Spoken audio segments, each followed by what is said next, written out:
Akala nila, laro lang. Akala nila, sandali lang ang epekto. Pero ang hindi nila namalayan, sila na pala ang nilalaro.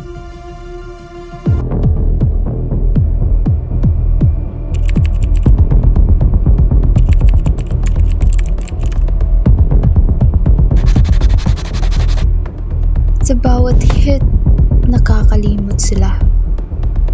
Sa bawat usok, nawawala sila.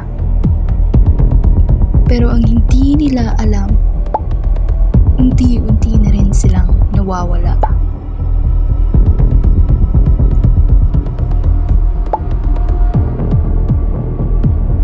Lantarang pagbebenta ng shabu ng mga babae sa Villa Evangelista, Barangay Paradiso sa Pasig City.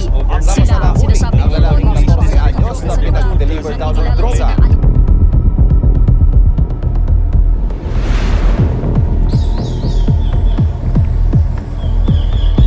Bilang kabataan, hawak natin ang kinabukasan ng bayan. Ngunit unti-unti itong kinakain ng isang kaaway na tahimik pero mapanganib. Sa simula, inaalok ka lang.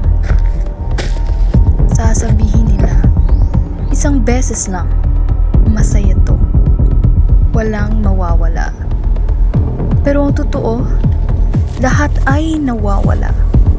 Pangarap, pamilya, pagkatao. Unti-unting kinukuha ng bisyong ito. Hindi droga ang solusyon sa problema. Hindi ito takas, kundi bitag. Hindi ito sagot, kundi simula ng pagkalugmok. Kaya't bilang kabataan, tayo ay iiwas. Masisira ang buhay mo.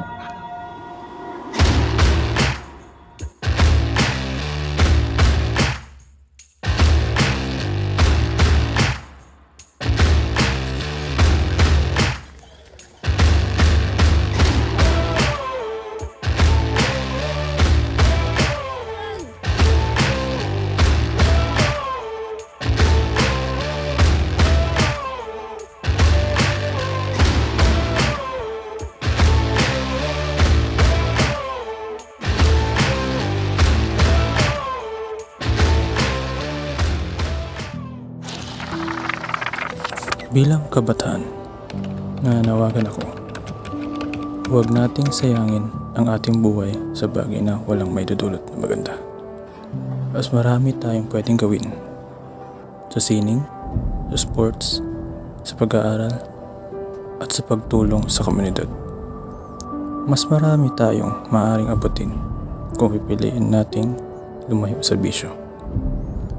Sa mga magulang, guro, at lider ng lipunan, kami po ay nangangailangan ng gabay, hindi ng parusa agad, kundi ng pag-unawa, hindi ng sigaw, kundi ng pagdamay.